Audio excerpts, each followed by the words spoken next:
In today's video, I'm going to teach you how to create a variable product in your online store efficiently and effectively. This process will allow you to offer multiple variations of a product, such as different sizes or colors, which is essential for providing options to your customers and managing your inventory with precision. So, let's dive right in and break it down step by step.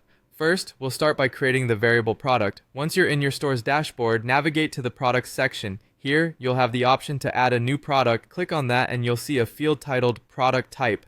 From the drop-down menu, select Variable Product. This selection is crucial because it allows you to configure and manage multiple product variations under a single listing, simplifying both your store management and the shopping experience for your customers.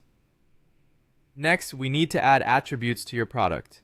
Attributes are essentially the different options that your product can have, such as size or color. Look for the Attributes tab and click on it. Here you can either choose an existing attribute or create a new one. For instance, if you want to add size as an attribute, go ahead and select it, then enter the different sizes available by typing them in or selecting from the list. Remember, clarity and accuracy are key here. The more precise your attribute descriptions, the easier it is for your customers to find what they're looking for. It's important to enable the Use for Variations option for each attribute you add. This step is crucial because it activates the attribute so it can be used to create various product variations. Check the box next to Use for Variations to make sure each attribute you've set up can be utilized to create those distinct product variations that your customers are looking for.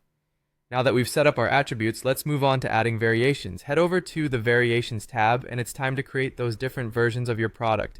Use the Add Variation option to build out each combination of attributes, such as a small blue t-shirt or large red t-shirt.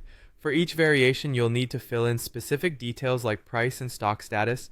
Be thorough with this step. Setting the price accurately and ensuring the stock level is current ensures you maintain a professional and efficient inventory system. Once you've set up and configured all of your variations with their respective prices and stock levels, the final step is straightforward but essential. Save your product. Double check that all the information you've entered is accurate. Then, simply hit the Save button to ensure that all your hard work is applied to your online store.